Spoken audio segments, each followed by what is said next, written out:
Hello students, welcome to Mohit Bansal classes. देखिए बच्चों, हम लोग सीएमए फाइनल का 2022 सिलेबस जो न्यू सिलेबस है उसके accordingly paper number 17 cost and management audit subject पढ़ रहे हैं। एंड प्यारे बच्चों, इस सब्जेक्ट का हम लोगों ने ऑलरेडी फर्स्ट चैप्टर पूरा कंप्लीट कर लिया। आज सेकंड चैप्टर हम लोग शुरू कर रहे हैं। फर्स्ट चैप्टर की आपकी कंप्लीट क्लासेस हो गई, साथ में प्रीवियस ईयर क्वेश्चंस भी सॉल्व करवा दिए और एग्जाम्पल्स भी हम लोगों ने पढ़ लिए। आज हम सेकंड चैप्टर शुरू करेंगे। देखिएगा प्यारे बच्चों, आपका जो चैप्टर का नाम है वो है companies cost records and audit rules 2014। सबसे पहला जो टॉपिक आता है प्यारे बच्चों वो ये आता है कि आखिर वो कौन सी कंपनी है या वो कौन कौन सी कंपनी है जिसको अपने कॉस्ट रिकॉर्ड्स मेंटेन करना कंपलसरी होता है। वो कौन सी कंपनी है जिसको अपने कॉस्ट रिकॉर्ड्स बनाना कंपलसरी है, कॉस्ट रिकॉर्ड्स मेंटेन करना कंपलसरी है। मैंने आपको बोला था कि देखिए गवर्नमेंट ने कंपनीज को दो सेक्टर में बांट दिया। हम उसे रेगुलेटेड सेक्टर और अनरेगुलेटेड या नॉन रेगुलेटेड सेक्टर बोलते हैं। रेगुलेटेड सेक्टर को हम टाइप ए सेक्टर या टेबल ए सेक्टर भी बोलते हैं और अनरेगुलेटेड सेक्टर को हम टाइप बी सेक्टर या टेबल बी सेक्टर भी बोलते हैं। क्वेश्चन क्या आता है? क्वेश्चन ये आता है कि सर आखिर रेगुलेटेड सेक्टर क्या है, अनरेगुलेटेड सेक्टर क्या है। मैंने आपको बताया था कि जब हमारा देश आजाद हुआ उसके बाद और आज भी गवर्नमेंट को एक बात पता थी। गवर्नमेंट को यह बात पता थी कि कुछ देखो, नॉर्मली जो कंपनीज इनकॉर्पोरेट होती हैं वो अपना प्रॉफिट कमाने के लिए, कंपनीज का मेन इंटेंशन होता है पैसा कमाना, प्रॉफिट कमाना। इसलिए वो जो भी गुड्स या सर्विसेज पब्लिक को देते हैं वो अच्छी क्वालिटी के होते होंगे, नो डाउट अच्छी क्वालिटी के होते हैं, बट उनकी प्राइसेस थोड़ी हायर होती है। गवर्नमेंट बोली कि ठीक है, जो लोग अफोर्ड कर सकते हैं, जिनको अच्छी क्वालिटी का मटेरियल चाहिए, गुड्स या सर्विस चाहिए और जो हायर प्राइस पे अफोर्ड कर सकते हैं वो ले लेंगे। बट कुछ ऐसे सेक्टर हैं जो कि ऐसे गुड्स या सर्विस से जुड़े हुए हैं जो कि लोगों के लिए बहुत ज्यादा जरूरी है और उस सेक्टर से, उस इंडस्ट्री से रिलेटेड जो गुड्स या सर्विस हैं वो लोगों को थोड़ी सही प्राइस पर मिलने चाहिए, अदर क्योंकि वो उनके लिए वो गुड्स सर्विसेज बहुत जरूरी हैं। एग्जाम्पल के तौर पे आज मेडिकल दवाई हर किसी के लिए जरूरी है। अब अगर गरीब आदमी भी प्राइवेट कंपनी से दवाई खरीदेगा तो वो मर जाएगा। क्यों? क्योंकि उसके पास में इतना पैसा नहीं है। इसीलिए गवर्नमेंट ने इस ड्रग्स ड्रग्स मतलब मेडिकल से रिलेटेड सेक्टर को अपने अंडर में रखा ताकि वो गरीब लोगों को कम दाम पे दवाई दे सके। हम रेगुलेटेड सेक्टर बोलते हैं जो गवर्नमेंट के हैंड पर चलती है, गवर्नमेंट के रूल्स रेगुलेशंस के हैंड में चलती है। अगर उस सेक्टर के अंदर जो गुड सर्विस बन रहे हैं उन्हें कोई प्राइवेट कंपनी भी बना रही है तो भी गवर्नमेंट के रूल्स रेगुलेशंस को ध्यान में रख के बना रही है।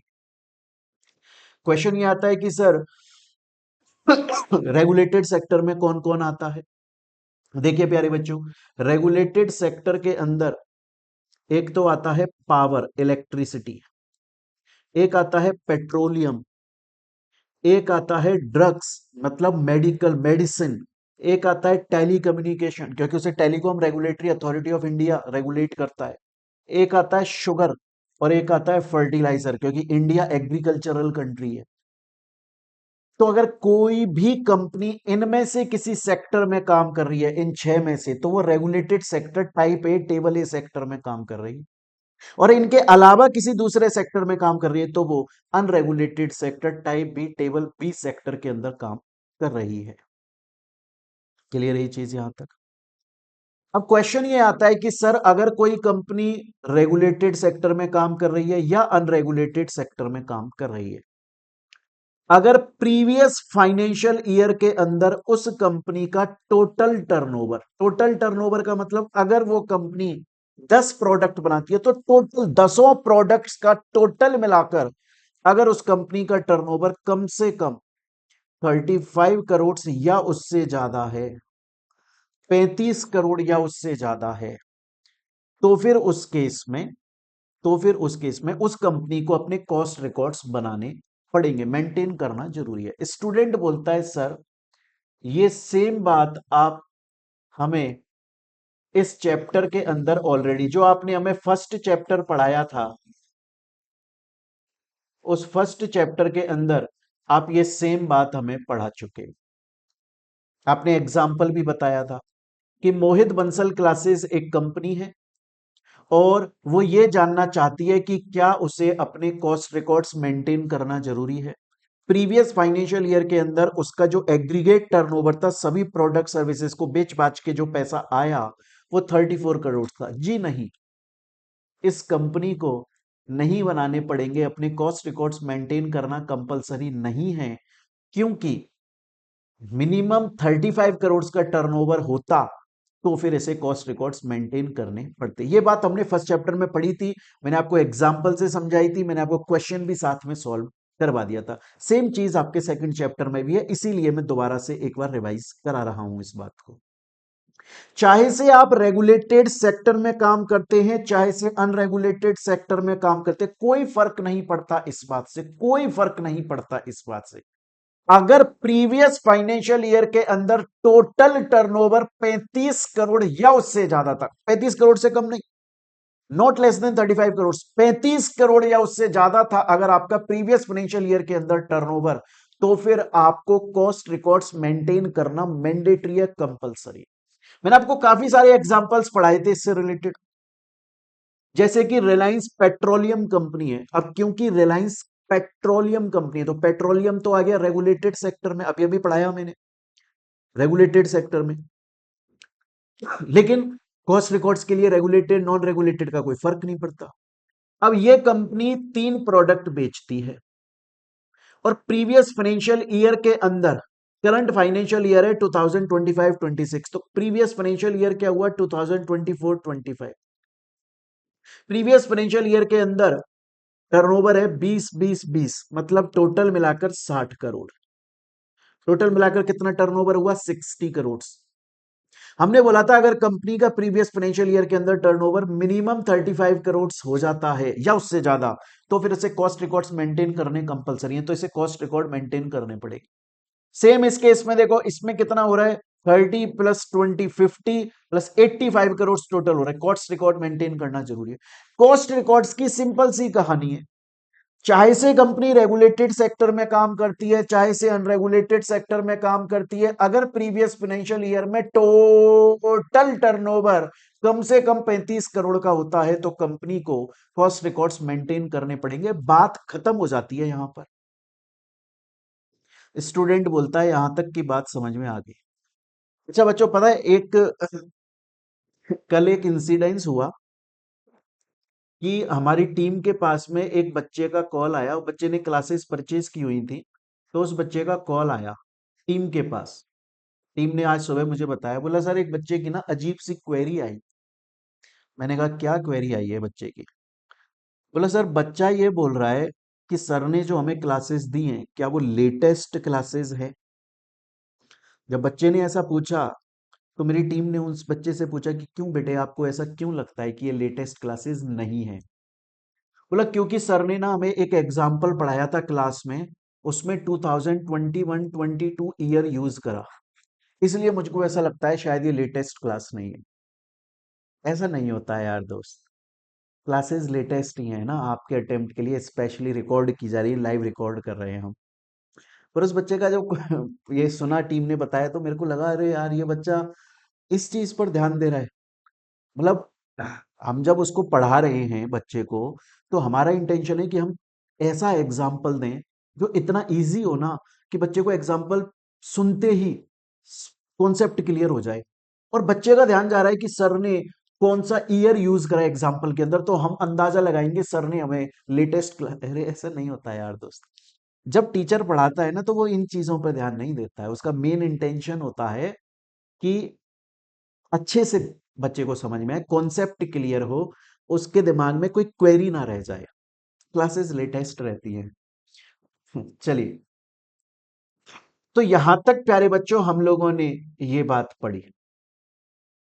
सबसे पहले हम लोगों ने ये बात पढ़ी। स्टूडेंट बोलता है सर मेरे को समझ में आ गया पर एक डाउट है। मैंने कहा क्या?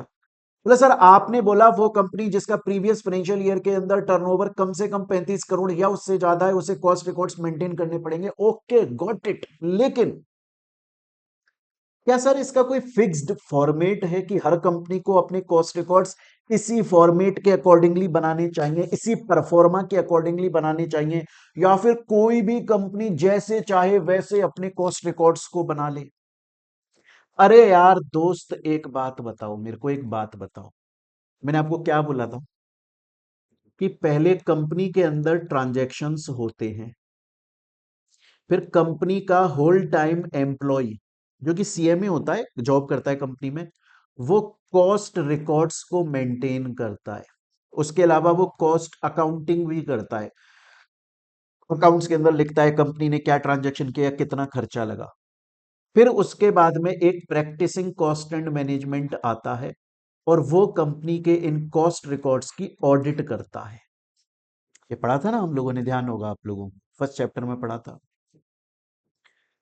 तो आज एक बात बताइए, आज आप प्रैक्टिसिंग सीएमए जब बन जाओगे, बनने वाले हो मुझे पता है, जब आप पीसीएमए बन जाओगे और किसी कंपनी के अंदर जाकर कॉस्ट की ऑडिट करोगे, तो सोचो अगर सभी कंपनीज ने अपने कॉस्ट जो अकाउंट्स बनाए हुए हैं, अगर वो अलग अलग परफॉर्मा में बनाए हुए हैं, तो आपके लिए तकलीफ नहीं हो जाएगी? मैं ये नहीं बोल रहा हूँ आपको कॉन्सेप्ट नहीं आता, आपको पता नहीं है कॉस्ट ऑडिट कैसे करी जाती है, ऑडिटिंग स्टैंडर्ड क्या बोलते हैं, वो आपको पता है। लेकिन आप बोलोगे ना कि यार काश अगर इंडिया की सभी कंपनीज एक ही परफॉर्मा में, एक ही फॉर्मेट में कॉस्ट रिकॉर्ड्स बना रही होती तो कितना बेहतर होता ना, इतनी इजीली और अच्छे से एफिशिएंटली इफेक्टिवली ऑडिट हो पाती। तो प्यारे बच्चों ऐसा नहीं है कि इस हिसाब से तो रिलायंस अपना अलग कॉस्ट रिकॉर्ड अलग तरीके से बना लेगी, टाटा अलग बना लेगा, ओयो अलग बना लेगा, महिंद्रा अलग बना लेगा, बिरला ग्रुप अलग। ऐसे नहीं होता है दोस्त, ऐसे नहीं होता है। फॉर्म नंबर CRA1, इस परफॉर्मा के अंदर कॉस्ट रिकॉर्ड्स मेंटेन किए जाते हैं, तो ये आपको याद रखना है। अभी बहुत सारे फॉर्म्स आएंगे, हालांकि मैंने चैप्टर के अंदर एक समरी दी हुई है कि कौन कौन से फॉर्म किस पर्पस के यूज में आते हैं, बट आपको याद रखना है कि कॉस्ट रिकॉर्ड्स जो मेंटेन किए जाते हैं वो फॉर्म नंबर CRA1 के अंदर बनाए जाते हैं। स्टूडेंट बोलता है सर अभी तक की बात समझ में आ गई आपके? सर आपने बोला कि कॉस्ट रिकॉर्ड्स मेंटेन करना कंपलसरी होता है अगर कंपनी का प्रीवियस ईयर के अंदर turnover, aggregate turnover minimum 35 crore या उससे ज्यादा है। चाहे से कंपनी रेगुलेटेड सेक्टर में काम करती है, चाहे से अनरेगुलेटेड सेक्टर, कोई फर्क नहीं पड़ता इस बात से। फिर सर इसके बाद में आपने मेरे को यह बोला कि cost records form number CRA1 में बनते। समझ में आ गई सर मेरे को, यहां तक की बात कोई दिक्कत वाली बात नहीं है। लेकिन सर मेरे को एक क्वेश्चन है। मैंने कहा अब क्या क्वेश्चन है तुमको? बोला सर मेरे को ना एक ये क्वेश्चन है कि क्या सभी कंपनीज को कॉस्ट रिकॉर्ड्स बनाने पड़ेंगे अगर 35 करोड़ का टर्नओवर टच हो रहा है? नहीं, एक्सेप्शन है। अगर किसी फॉरेन कंपनी का इंडिया के अंदर सिर्फ एक विजन ऑफिस है, विजन ऑफिस का मतलब क्या होता है? सपोज कीजिए आज एक आज अमेजॉन कंपनी है, वो यूएसए की कंपनी है, अमेरिका की कंपनी है, और इंडिया के अंदर उसने अपना सिर्फ एक विजन ऑफिस खोला। सिर्फ विजन ऑफिस का मतलब क्या है? वो सिर्फ देखता है कि इंडिया में धंधा पानी सही चल रहा है कि नहीं चल रहा है। वो बिजनेस नहीं कर रहा है, वो कोई प्रोडक्ट नहीं बेच रहा है, वो कोई सर्विस, बस एक ऐसे निगरानी कर रहा है, बस विजन ऑफिस है, दैट्स इट। तो चाहे से उसका टर्नओवर प्रीवियस ईयर में 35 करोड़ से उससे ज्यादा है, तो भी उसे कॉस्ट रिकॉर्ड्स मेंटेन करना जरूरी नहीं है। अगर सिर्फ फॉरेन कंपनी ने सिर्फ विजन ऑफिस खोला है, रजिस्टर्ड ऑफिस नहीं है या कोई ब्रांच नहीं है, बिजनेस नहीं हो रहा है, सिर्फ विजन ऑफिस है जो वो देखता है, निगरानी रखता है, बिजनेस नहीं करता है, तो फिर उस केस में नहीं करना पड़ेगा। अच्छा सर ये तो एक एक्सेप्शन हो गया, इसके अलावा कोई दूसरा एक्सेप्शन? हाँ जी, इसके अलावा दूसरा एक्सेप्शन है, इंडिया के अंदर जो स्मॉल या माइक्रो एंटरप्राइजेस हैं उनको भी कॉस्ट रिकॉर्ड्स मेंटेन नहीं करने, चाहे से वो टर्नओवर को टच कर रहे हैं। तो स्टूडेंट बोलता है सुनो सर, अब मैं पूरी बात बताऊं आपको, सुनो। आप मेरे से ये बोल रहे हो कंपनी चाहे रेगुलेटेड सेक्टर में काम करती है, अनरेगुलेटेड सेक्टर में काम करती है, किसी में भी काम करती है, अगर प्रीवियस फाइनेंशियल ईयर के अंदर और just immediately preceding financial year, just immediately ऐसा नहीं है कि एक क्वेश्चन आया हुआ है वो मैं अभी सॉल्व करवाऊंगा आप लोगों को आगे, क्वेश्चन प्रीवियस ईयर में आया हुआ है वो मैं सॉल्व करवाऊंगा। ऐसा नहीं है कि सपोज कीजिए, एक मैं बता देता हूं क्वेश्चन क्या आया था, कि एक कंपनी है, उसने 2024-25 के अंदर 35 करोड़ का टर्नओवर टच किया, तो ऑब्वियस बात है 2025-26 के अंदर उसे कॉस्ट रिकॉर्ड्स बनाने पड़ेंगे, क्योंकि इमीडिएटली प्रीसीडिंग में 35 करोड़ है। लेकिन इस वाले फाइनेंशियल ईयर में उसका टर्नओवर 25 करोड़ रहा। तो अब जो नेक्स्ट ये ईयर है, क्या इसके अंदर कॉस्ट रिकॉर्ड्स बनाने पड़ेंगे? अब ये क्वेश्चन आप स्कैनर में देखोगे तो आंसर है यस। लॉजिक क्या लिखा है कि अगर किसी कंपनी के ऊपर एक बार उसने 35 करोड़ टच किया था किसी भी फाइनेंशियल ईयर में, तो फिर चाहे इमीडिएटली प्रीसीडिंग फाइनेंशियल ईयर में, जस्ट पहले वाले फाइनेंशियल ईयर में 35 करोड़ टच नहीं किया, तो भी कॉस्ट रिकॉर्ड बनाने पड़ेंगे, क्योंकि कभी कॉस्ट रिकॉर्ड बनाने की कंडीशन एप्लीकेबल हुई थी। ऐसा नहीं है, यह गलत आंसर है।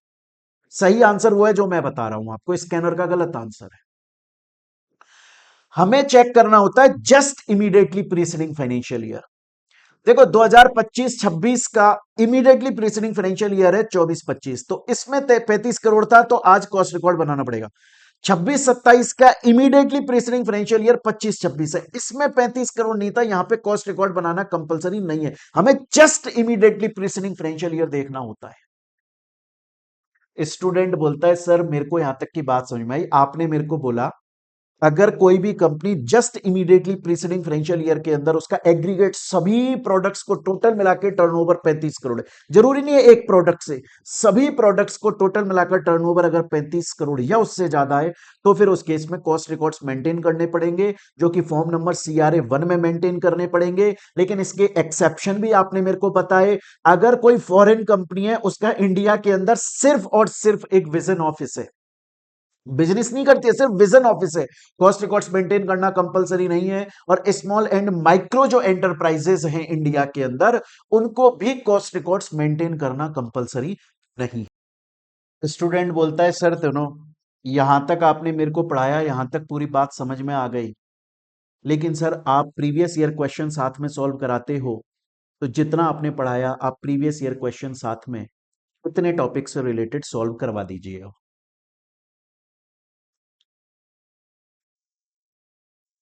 देखिए बच्चों, जो प्रीवियस ईयर में क्वेश्चन आया हुआ है उसको एक बार हम सॉल्व कर लेते हैं।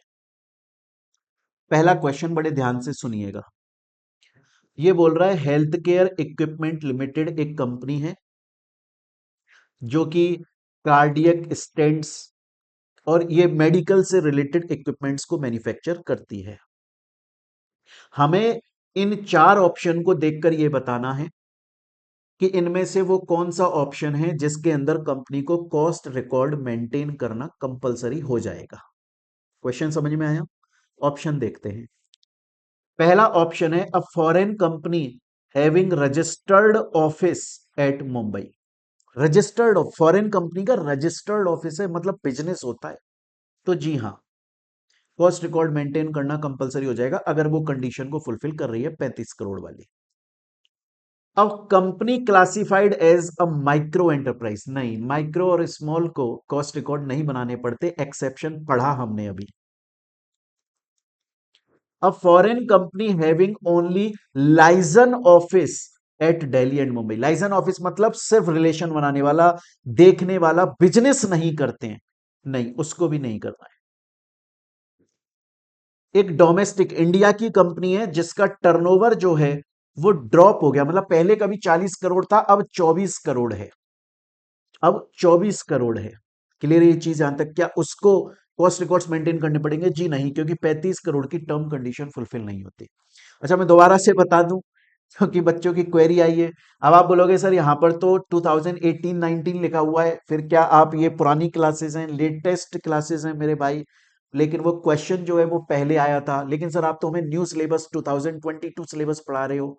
अरे तो भाई ये टॉपिक पहले भी था ओल्ड सिलेबस में, उससे रिलेटेड क्वेश्चन आया था, इसीलिए मुझे लगा सॉल्व करा दूं, क्योंकि कंटेंट टॉपिक सेम है, तो हो सकता है वो क्वेश्चन आज न्यू सिलेबस के अंदर पूछ लिया जाए, इसलिए सॉल्व करा रहे हैं। क्लियर है यहां तक? एक और क्वेश्चन देख लेते हैं। Machinery used in defence, space and atomic energy sector, ये कौन से सेक्टर के अंदर आएगी? ये रेगुलेटेड में आएगी, अनरेगुलेटेड में आएगी? रेगुलेटेड में हमने 6 पढ़े थे, क्या उसमें से किसी भी सेक्टर में ये रेगुलेटेड के अंदर ये था? नहीं था, तो ये तो अनरेगुलेटेड सेक्टर में आएगा, answer B. Next question, what is the applicability of real estate development under the companies cost records and audit rules? Applicability of real estate development, ये पूछ रहा है कि अगर कोई कंपनी जो रियल एस्टेट में काम करती है, जमीन से रिलेटेड, लैंड से रिलेटेड काम करती है, अरे साहब अगर रियल एस्टेट में काम कर रही है तो वो अनरेगुलेटेड सेक्टर में काम कर रही है, अनरेगुलेटेड सेक्टर में काम करिए। हमसे यह पूछा जा रहा है कि क्या उसे कॉस्ट रिकॉर्ड्स बनाना कंपलसरी है और क्या उसे कॉस्ट ऑडिट करना कंपलसरी। कॉस्ट ऑडिट का मैं अभी समझाऊंगा क्योंकि वो टॉपिक हमने पढ़ा नहीं, हालांकि फर्स्ट चैप्टर में हमने ऑलरेडी पढ़ा हुआ है, बट दोबारा पढ़ाऊंगा। अभी कॉस्ट रिकॉर्ड्स की बात करते हैं। हमने पढ़ा था चाहे से कोई कंपनी रेगुलेटेड सेक्टर में काम करे चाहे से अनरेगुलेटेड सेक्टर में काम करे, अगर उसका turnover previous financial immediately preceding financial year में 35 करोड़ या उससे ज्यादा है तो फिर उसको कॉस्ट रिकॉर्ड्स बनाने पड़ेंगे। तो अगर कंपनी का 35 करोड़ टच हो रहा है तो रियल एस्टेट है, वो अनरेगुलेटेड सेक्टर है, कोई फर्क नहीं पड़ता, अगर 35 करोड़ है बात खत्म, कॉस्ट रिकॉर्ड्स मेंटेन करने पड़ेंगे। स्टूडेंट बोलता है सर यहां ये प्रीवियस ईयर क्वेश्चन भी समझ में आ गया, एक और प्रीवियस ईयर का क्वेश्चन देख लेते हैं जो इस टॉपिक से आया। ये चैप्टर बहुत इंपॉर्टेंट है प्यारे बच्चों, और ये चैप्टर आपका थ्योरेटिकली तो इंपॉर्टेंट है ही, प्रैक्टिकली भी इंपॉर्टेंट है। और ये चैप्टर कम से कम 10 मार्क्स का तो एग्जाम के अंदर आता है, उससे ज्यादा आ सकता है पर 10 मार्क्स का तो कम से कम आता ही आता है। नेक्स्ट क्वेश्चन देखिएगा, is maintenance of cost accounting records mandatory? क्या कॉस्ट रिकॉर्ड्स मेंटेन करना कंपलसरी है अगर कंपनी का टर्नओवर 35 करोड़ से कम है? नहीं। अगर कंपनी का turnover immediately preceding financial year में 35 करोड़ से कम है तो कॉस्ट रिकॉर्ड्स मेंटेन करना कंपलसरी नहीं है। 35 करोड़ 35 करोड़ और मोर है तो कॉस्ट रिकॉर्ड्स मेंटेन करना मैंडेटरी है, बिल्कुल जरूरी है। तो प्यारे बच्चों अभी तक हम लोगों ने सिर्फ इतना पढ़ा कि वो कंपनी जिसका just immediately preceding financial year में टर्नओवर 35 करोड़ से या मोर है, चाहे से वो रेगुलेटेड सेक्टर अनरेगुलेटेड सेक्टर किसी में भी काम करती है, कॉस्ट रिकॉर्ड्स मेंटेन करने पड़ेंगे जो कि उसे फॉर्म नंबर CRA 1 के फॉर्मेट में करने पड़ेंगे। इसके 2 एक्सेप्शन हम लोगों ने पढ़े, एक तो वो फॉरेन कंपनी जिसका इंडिया में सिर्फ विजन ऑफिस लाइजन ऑफिस है, बिजनेस नहीं करती, रजिस्टर्ड ऑफिस नहीं है। दूसरा स्मॉल एंड माइक्रो एंटरप्राइज। और इससे रिलेटेड जितने प्रीवियस ईयर में क्वेश्चन आए हैं ऑन द स्पॉट हम लोगों ने टॉपिक वाइज यहां तक समझ लिए। अब चलते हैं प्यारे बच्चों हम लोग अपने नेक्स्ट टॉपिक के ऊपर। अब आता है हमारा नेक्स्ट टॉपिक। मेरे से एक बार की बात है, एक स्टूडेंट ने पूछा, बोला सर सपोज कीजिए किसी कंपनी को कॉस्ट रिकॉर्ड मेंटेन करना कंपलसरी हुआ क्योंकि उसने ये 35 करोड़ वाली कंडीशन फुलफिल करी, तो कॉस्ट रिकॉर्ड मेंटेन करना कंपलसरी हुआ, क्या उसके ऊपर कॉस्ट ऑडिट भी कंपलसरी हो जाएगी? अरे नहीं यार दोस्त, नहीं। कॉस्ट ऑडिट की अलग कंडीशन है। कॉस्ट ऑडिट उसी कंपनी को करानी पड़ती है जो कंडीशन अभी हम पढ़ेंगे, अगर वो उनको फुलफिल कर रही है तो कॉस्ट ऑडिट करानी पड़ेगी, नहीं तो नहीं। और कॉस्ट ऑडिट की कंडीशन रेगुलेटेड सेक्टर और अनरेगुलेटेड सेक्टर के लिए सेम नहीं है जैसा कॉस्ट रिकॉर्ड में था, सेम नहीं है, अलग अलग है। रेगुलेटेड सेक्टर की अलग कंडीशन है, अनरेगुलेटेड सेक्टर की अलग कंडीशन है। तो अगर कोई कंपनी जो रेगुलेटेड सेक्टर में काम कर रही है, एक कंडीशन है, अगर वो उसको फुलफिल करती है तो उसकी कॉस्ट ऑडिट होगी, और अनरेगुलेटेड सेक्टर में अलग। पहले रेगुलेटेड सेक्टर की बात करेंगे, type A table A sector. Aggregate turnover कम से कम 50 करोड़ या उससे ज्यादा, बट 50 करोड़ से कम नहीं, तो मिलाकर जितने गुड्स प्रीवियस फाइनेंशियल ईयर में इमीडिएटली प्रीसीडिंग फाइनेंशियल ईयर में एग्रीगेट टर्नओवर कम से कम 50 करोड़, बट इंडिविजुअल प्रोडक्ट से कम 25 करोड़, ये दोनों की दोनों कंडीशन का सेटिस्फाई होना जरूरी है, एंड लिखा हुआ है। सर अनरेगुलेटेड सेक्टर में एग्रीगेट टर्नओवर कम से कम 100 करोड़ और इंडिविजुअल प्रोडक्ट से कम 35 करोड़। सर ये डिफरेंस क्यों है? अरे यार दोस्त, लॉजिक समझाया था यार तुमको, भूल गए यार। मैंने क्या बोला, रेगुलेटेड सेक्टर कौन लेके चल रहा है? गवर्नमेंट। क्यों ले रही है? क्योंकि वो पब्लिक को, जो अफोर्ड नहीं कर सकते उनको गुड सर्विस दे रही है, तो कम प्राइस पर देगी ना। कम प्राइस पे देगी तो कम कमाएगी, कम कमाएगी तो उसकी लिमिट भी तो कम होनी चाहिए। और ये अनरेगुलेटेड सेक्टर तो धुआंधार कमा रही है, तो लिमिट ज्यादा है। स्टूडेंट बोला सर मेरे को आपकी बात समझ में आ गई, पर सर इसके एग्जाम्पल करवा दो। एग्जाम्पल करवा देता हूं मैं आपको। सबसे पहले देखिएगा, सबसे पहले देखिएगा मेरे प्यारे बच्चों, ये एक कंपनी है रिलायंस पेट्रोलियम।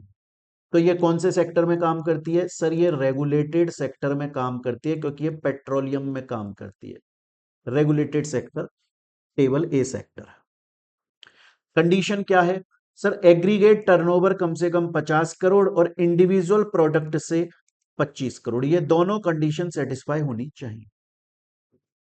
कंपनी का करंट फाइनेंशियल ईयर है 2025-26, तो प्रीवियस फाइनेंशियल ईयर कौन सा था? 2024-25। क्लियर है ये चीज यहां तक? अब देखिए प्रीसीडिंग फाइनेंशियल ईयर, इसमें इसने प्रोडक्ट ए से 20 करोड़ कमाए, बी से 20 करोड़ कमाए, सी से 20 करोड़ कमाए, तो टोटल कितने कमाए? 60 करोड़। पहली कंडीशन तो फुलफिल हो रही है। अच्छा सबसे पहले बताओ, क्या कॉस्ट रिकॉर्ड मेंटेन करने पड़ेंगे? हाँ, कॉस्ट रिकॉर्ड तो मेंटेन करने पड़ेंगे। कॉस्ट ऑडिट के अंदर पहली कंडीशन फुलफिल हो रही है कि एग्रीगेट टर्नओवर कम से कम 50 करोड़ हो। दूसरी कंडीशन क्या है?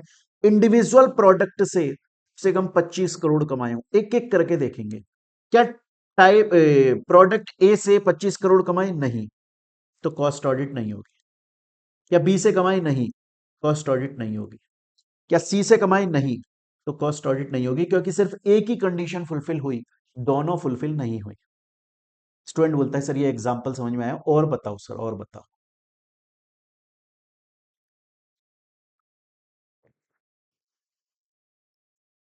और बता देता हूं। नेक्स्ट क्वेश्चन है एयरटेल कंपनी। एयरटेल कंपनी काम करती है टेली कम्युनिकेशन सेक्टर में, ये भी रेगुलेटेड सेक्टर है। टेबल मैंने दी हुई है, बुक आपके पास में ऑलरेडी है। बुक के अंदर बच्चों ये एग्जांपल्स हैं आपके, है ना। अब एयरटेल कंपनी जो है वो भी 3 प्रोडक्ट बेच रही है, तो प्रीवियस फाइनेंशियल ईयर के अंदर, इमीडिएटली प्रीसीडिंग फाइनेंशियल ईयर के अंदर एक ए प्रोडक्ट से कमाए 30 करोड़, बी से कमाए 35, सी से कमाए 20, टोटल कमाए 85 करोड़। पहली कंडीशन 50 करोड़ वाली सेटिस्फाई हो गई। अब हम चलेंगे इंडिविजुअल वाली 25-25 करोड़। क्या ए के अंदर कंडीशन फुलफिल हो रही है? हाँ, तो फिर इसकी कॉस्ट ऑडिट होगी। क्या बी के अंदर कंडीशन फुलफिल हो रही है? हाँ, इसके अंदर भी कॉस्ट ऑडिट होगी। क्या सी के अंदर कंडीशन? नहीं सर, इसमें 20 करोड़ है, हमें 25 चाहिए था, तो इसकी कॉस्ट ऑडिट नहीं होगी। और कॉस्ट रिकॉर्ड तो मेंटेन होंगे, क्योंकि 35 करोड़ लगता है। एक और करें। ये है रेमंड्स कंपनी, कपड़े की फील्ड में काम करती है, अनरेगुलेटेड सेक्टर है। कंडीशन क्या है? एग्रीगेट टर्नओवर कम से कम 100 करोड़ और इंडिविजुअल से कम 35 करोड़। 3 प्रोडक्ट बेचे, तो 20 करोड़, 40 करोड़, 70 करोड़, टोटल हो गए 130 करोड़। तो पहली कंडीशन तो फुलफिल हो गई। अब दूसरी, अच्छा कॉस्ट रिकॉर्ड तो मेंटेन करने पड़ेंगे, क्योंकि 35 करोड़ चाहिए था, तो ये तो यस है। कॉस्ट ऑडिट के लिए इंडिविजुअल इंडिविजुअल देखते हैं। प्रोडक्ट ए से कमाए 20 करोड़, हमें चाहिए 35, तो इसकी कॉस्ट ऑडिट नहीं होगी। बी से कमाए 40 करोड़, हाँ, तो ये फुलफिल हो रहा है। सी से कमाए 70 करोड़, हाँ, ये भी फुलफिल हो रहा है। क्लियर है मेरे प्यारे बच्चों? स्टूडेंट बोलता है सर यहां तक की बात मेरे को समझ में आ गई। तो अभी तक मेरे को सर ये चीज समझ में आ गई कि कब कॉस्ट रिकॉर्ड्स मेंटेन करने कंपलसरी होते हैं और कब कॉस्ट ऑडिट करना जरूरी होता है। अब सर ये एक क्वेश्चन जो आप यहां पर सॉल्व करा रहे थे, प्रीवियस ईयर में आया हुआ क्वेश्चन। क्वेश्चन ये था कि एक कंपनी रियल एस्टेट सेक्टर में काम करती है, आपको यह बताना है उसके ऊपर कॉस्ट ऑडिट और कॉस्ट रिकॉर्ड्स की क्या लाइबिलिटी एप्लीकेबल होगी। तो कंपनी किस फील्ड में काम करती है? कंपनी काम करती है रियल एस्टेट सेक्टर में। कौन सा सेक्टर है ये? अनरेगुलेटेड सेक्टर है। तो कॉस्ट रिकॉर्ड्स के लिए कब कंपलसरी होगा? सर 35 करोड़, चाहे से रेगुलेटेड सेक्टर चाहे अनरेगुलेटेड। तो एक तो ये आंसर आप लिख दोगे कि 35 करोड़ अगर टच हो रहा है उसका प्रीसीडिंग फाइनेंशियल ईयर में total turnover cost records maintain करने पड़ेंगे। कॉस्ट ऑडिट की बात होती है तो आप बोलोगे भैया क्योंकि अनरेगुलेटेड सेक्टर में काम करता है तो दो कंडीशन सेटिस्फाई कर दे। एग्रीगेट टर्नओवर कम से कम 100 करोड़ का और इंडिविजुअल प्रोडक्ट से कम 35 करोड़ का। अगर ये दोनों कंडीशन सेटिस्फाई होती हैं तो कॉस्ट ऑडिट करनी पड़ेगी, अदरवाइज नहीं। बात यहां पर खत्म हो जाती है। स्टूडेंट बोलता है सर मेरे को यहां तक की बात पूरी बढ़िया तरीके से समझ में आ गई। आपने बताया किस कंपनी को कॉस्ट रिकॉर्ड मेंटेन करना है, आपने बताया किस कंपनी को कॉस्ट ऑडिट करानी कंपलसरी है, आपने उसके एग्जाम्पल समझाए, रेगुलेटेड सेक्टर अनरेगुलेटेड सेक्टर क्या है और ये क्यों बने ये समझाया, और प्रीवियस ईयर के क्वेश्चन यहां तक हम लोगों ने सॉल्व कर लिए। सर अब हम आगे अपने नेक्स्ट टॉपिक के ऊपर चलते हैं।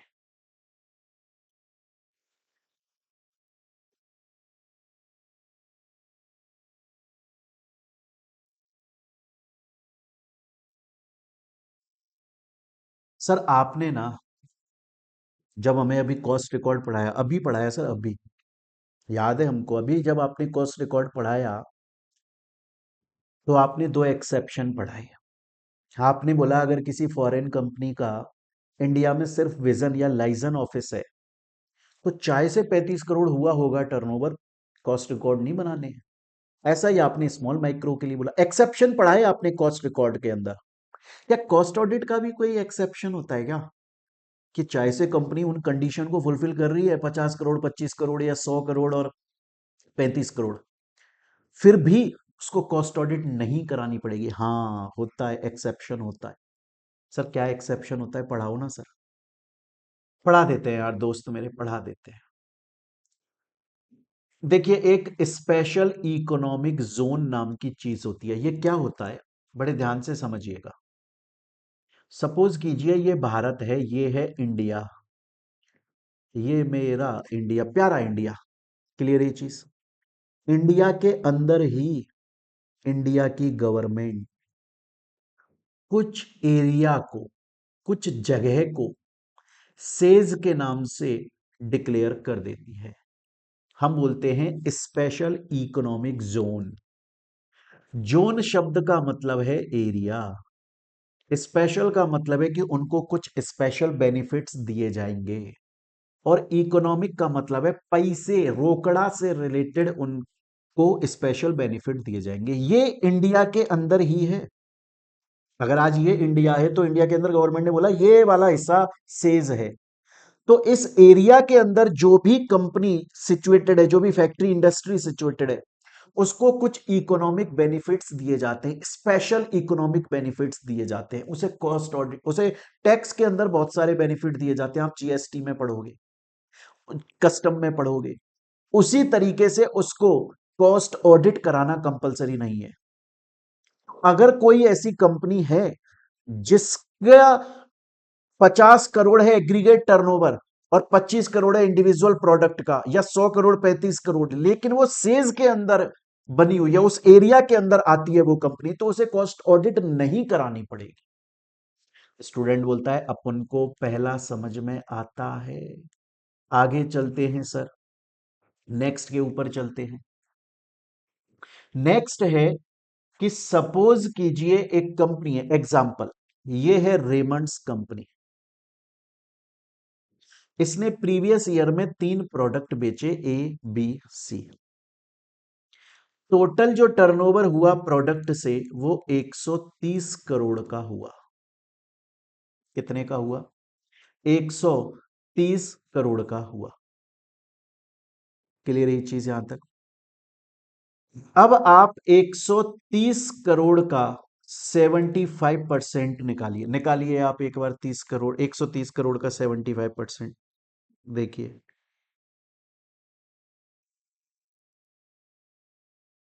कितना आता है, 97.5। रेमंड्स कंपनी ने प्रीवियस फाइनेंशियल ईयर में टोटल टर्नओवर 130 करोड़ किया, लेकिन उस टोटल 130 करोड़ में से 100 करोड़ फॉरेन से कमाए, बाकी बचे हुए 30 करोड़ इंडिया से कमाए, लेकिन 100 करोड़ फॉरेन से कमाए। मतलब मोर टोटल टर्नओवर 130 करोड़ का मोर देन 75%। 75% कितना आ रहा है? 97.5 करोड़। उससे ज्यादा 75% से ज्यादा टोटल का 75% से ज्यादा फॉरेन से कमाया। इंडिया में तो बस 25% या उससे कम कमाया। तो इनको कॉस्ट ऑडिट नहीं करानी पड़ेगी, कॉस्ट रिकॉर्ड बनाने पड़ेंगे, क्योंकि 35 करोड़ वाली कंडीशन फुलफिल हो रही है। कॉस्ट ऑडिट नहीं करानी पड़ेगी, ये एक्सेप्शन है। स्टूडेंट बोलता है समझ गया।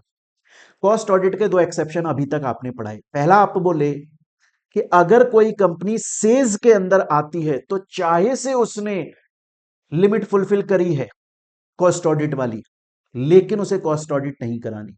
दूसरा आप बोले कि अगर किसी कंपनी ने प्रीवियस फाइनेंशियल ईयर में टोटल जितना टर्नओवर कमाया उसके 75% से ज्यादा उसने फॉरेन से कमाया, तो चाहे वो कंडीशन फुलफिल करिए बट उसे नहीं करना पड़ेगा, कॉस्ट ऑडिट नहीं करानी पड़ेगी। और तीसरा तीसरा बोलता है अगर कोई कंपनी चाहे से वो रेगुलेटेड सेक्टर में काम करती है, चाहे से वो अनरेगुलेटेड सेक्टर में काम करती है, लेकिन वो जो प्रोडक्ट मैन्युफैक्चर करती है उन प्रोडक्ट्स को वो आगे बेचने के लिए मैन्युफैक्चर नहीं कर रही, बल्कि कैप्टिव कंजप्शन, खुद के यूज करने के लिए, सेल्फ यूज करने के लिए, तो उसे कॉस्ट ऑडिट नहीं करानी, क्योंकि वो बेच के पैसा नहीं कमा रही। स्टूडेंट बोलता है मेरे को समझ में आ गई सर, कॉस्ट ऑडिट के 3 एक्सेप्शन आपने मेरे को समझाए और मेरे को तीनों समझ में आ गए, लेकिन सर आप प्रीवियस ईयर क्वेश्चन यहां पर मेरे को सॉल्व करवा दो, अभी तक आपने जो पढ़ाया उससे रिलेटेड। तो अभी तक मैंने जो आपको पढ़ाया उससे रिलेटेड मैं आप लोगों को प्रीवियस ईयर के क्वेश्चन सॉल्व करवा देता हूं।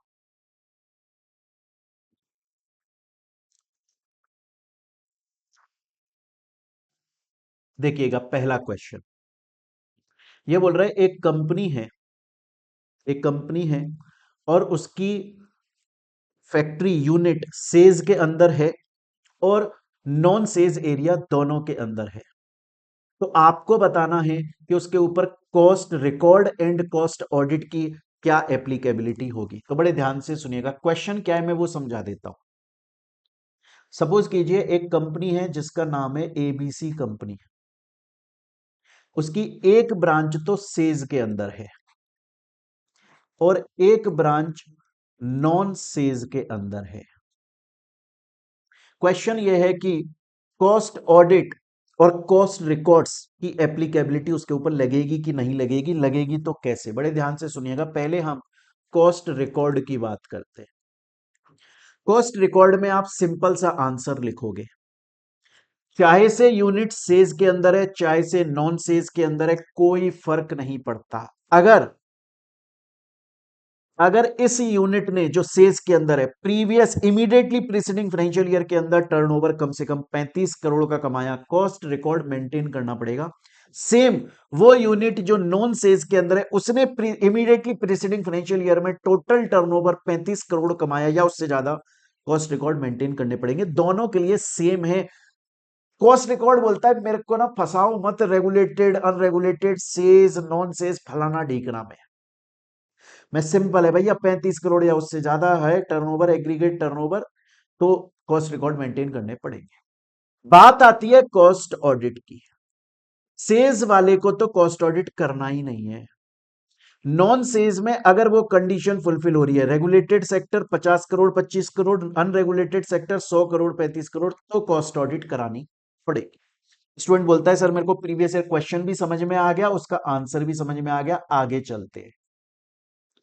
नेक्स्ट क्वेश्चन क्या बोल रहा है, बड़े ध्यान से सुनिएगा। ये क्वेश्चन है, मैं इस क्वेश्चन को बड़ी सिंपल भाषा में समझा देता हूं। ये बोल रहा है कि एक कंपनी है 2016-17 में उस कंपनी ने 35 करोड़ का टर्नओवर टच किया, तो 2017-18 के अंदर उसे कॉस्ट रिकॉर्ड मेंटेन करने पड़े।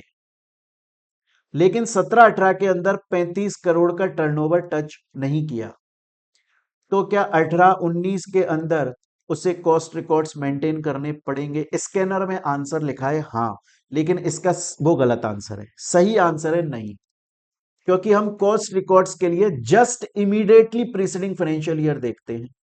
उसमें अगर 35 करोड़ से कम का टर्नओवर है तो कॉस्ट रिकॉर्ड मेंटेन नहीं करो। ये क्वेश्चन बच्चों पहले आया था, तो फिर से अगर आपके माइंड में ये डाउट आ जाए कि सर हम तो 2022 सिलेबस न्यू सिलेबस पढ़ रहे हैं, उसमें ये 16-17 ईयर इन का कहां से क्वेश्चन आप करा रहे हो? भैया ये वाला टॉपिक 2016 सिलेबस में भी था, वहां पर क्वेश्चन आया हुआ था एग्जाम में, इसलिए करा रहा हूं। बाई चांस एग्जाम के अंदर क्वेश्चन आ गया ना, तो उस वक्त आपके ये तोते उड़ जाएंगे कि लेटेस्ट क्लास और फलाना क्लास और ढीकना क्लास। उस वक्त आपको ये समझ में आएगा काश मैंने वो सर से क्वेश्चन पढ़ लिया होता, वरना वरना 6 महीने बाद एग्जाम फिर होता ही है। चलते हैं आगे next. What would be the treatment of cost of consumption of electricity from a captive generating plant and the applicability of cost audit too. तो उसकी कॉस्ट काउंट होगी कि नहीं होगी ये तो हम चैप्टर 4 के अंदर पढ़ लेंगे, वो अलग बात है। या हम क्वेश्चन को यहां से देखेंगे कि अगर कोई कंपनी है जो कैप्टिव प्लांट्स को यूज कर रही है, मतलब जो मैन्युफैक्चर कर रही है प्रोडक्ट को सेल्फ यूज के लिए, क्या कॉस्ट ऑडिट होगी? नहीं होगी। नेक्स्ट क्वेश्चन देख लेते हैं। एक कंपनी जो कि एंगेज्ड है कंस्ट्रक्शन के बिजनेस में, एक कंपनी है जो कि कंस्ट्रक्शन के बिजनेस के अंदर एंगेज्ड है, आपको यह बताना है क्या उसे कॉस्ट ऑडिट करानी पड़ेगी। पहला पॉइंट, आउटसोर्सिंग बाय अ सब कॉन्ट्रैक्टिंग कंपनी, तो हमने कोई ऐसा एक्सेप्शन तो पढ़ा ही नहीं सब कॉन्ट्रैक्टिंग के लिए, तो करा देगी अगर कंडीशन फुलफिल होती है। पीओटी, बिल्ड ऑपरेट ट्रांसफर, इसका भी कोई एक्सेप्शन हमने पढ़ा नहीं तो होगी। स्पेशल इकोनॉमिक जोन, ये बोल रहा है but does not include special, मतलब उसको कॉस्ट ऑडिट नहीं करानी पड़ेगी जो कंपनी स्पेशल इकोनॉमिक जोन के एरिया के अंदर सिचुएटेड है। बाकी चाहे वो आउटसोर्स कर रही है, चाहे से वो पीओटी पे काम कर रही है, चाहे से वो ईपीसी पे काम कर रही है, कोई फर्क नहीं पड़ता इस बात से। स्टूडेंट बोलता है सर मेरे को ना आपकी यहां तक पूरी बात बढ़िया तरीके से अच्छे से और कायदे से समझ में आ गई, एक बार सर यहां तक आप मुझे रिवाइज करा दो जो आपने पढ़ाया।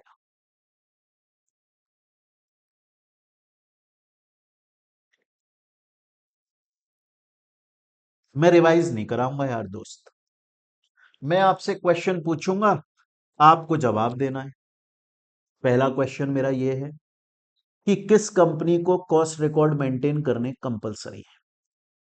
अब आप बोल रहे हैं, मैं सुन पा रहा हूं, क्योंकि आप और हम तो दिल से दिल की बात करते हैं, तो मैं सुन रहा हूं आपके दिल की बात को। आप बोल रहे हो कि सर वो कंपनी जिसने इमीडिएटली प्रीसीडिंग फाइनेंशियल ईयर के अंदर टोटल टर्नओवर कम से एग्रीगेट टर्नओवर कम से कम 35 करोड़ या उससे ज्यादा, नॉट, आंसर में क्या लिखना है? नॉट लेस देन 35 करोड़ से, यही आपकी बुक के अंदर लिखा हुआ है।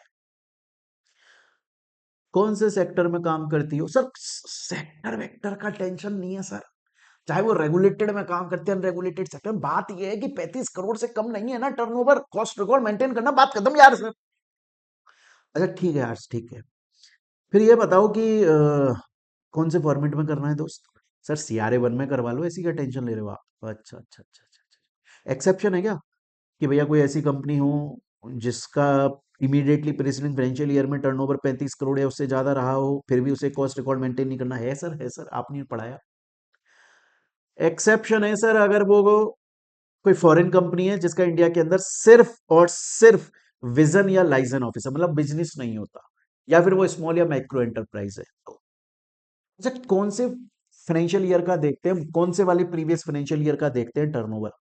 सपोज करो आज एक कंपनी है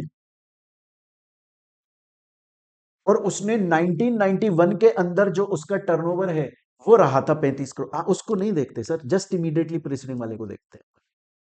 अच्छा कॉस्ट रिकॉर्ड, कॉस्ट ऑडिट किसको करानी है? सर इसका ना अलग अलग है सर, रेगुलेटेड का अलग है, अनरेगुलेटेड का अलग है। रेगुलेटेड का है 50-25, 50 एग्रीगेट 25 इंडिविजुअल, अनरेगुलेटेड का है 100-35, 100 aggregate 35 individual. Okay got it boss. इसका एक्सेप्शन है क्या यार दोस्त? इसका एक्सेप्शन है सर, 3 पढ़ाए, अभी अभी पढ़ाए आपने, भूल गए आप? सर एक तो आपने पढ़ा है स्पेशल इकोनॉमिक जोन, अगर उस एरिया के अंदर कोई सिचुएटेड है कॉस्ट ऑडिट नहीं करानी पड़ेगी। सर अगर स्पेशल इकोनॉमिक जोन के अंदर कोई यूनिट है, क्या उसे कॉस्ट रिकॉर्ड मेंटेन करने पड़ेंगे? 35 करोड़ टच करता है तो करने पड़ेंगे, कॉस्ट ऑडिट नहीं करानी पड़ेगी यार दोस्त। उसके अलावा टोटल जितना टर्नओवर कमाया उसके 100 करोड़, सॉरी 75% से ज्यादा एक फॉरेन से कमाया। और तीसरा, तीसरा मेरे प्यारे बच्चों, मैंने अभी अभी आप लोगों को बताया, तीसरा मैंने एक अभी अभी आप लोगों को बताया कैप्टिव कंजप्शन के लिए अगर कुछ यूज में आ रहा है। यहां तक की बात आप लोगों को समझ में आई कि इनको कॉस्ट ऑडिट नहीं करानी पड़ती। स्टूडेंट बोलता है सर मेरे को यहां तक की बात पूरी तरीके से अच्छे से समझ में आ गई। तो प्यारे बच्चों यहां तक हम लोगों ने अपनी चैप्टर 2 की पहली क्लास कंप्लीट करी। इसके अंदर हमने जो टॉपिक्स पढ़े उसके एग्जाम्पल साथ में पढ़ लिए, प्रीवियस ईयर क्वेश्चन साथ में कर लिए। तो प्यारे बच्चों एक बार आप लोग यहां तक इसको अच्छे से रिवाइज करें, बाकी का फिर हम लोग अपनी नेक्स्ट क्लास के अंदर कंटिन्यू करते हैं। तो मिलते हैं प्यारे स्टूडेंट्स हम लोग अपनी नेक्स्ट क्लास के अंदर। Till then thank you, take care मेरे प्यारे बच्चे।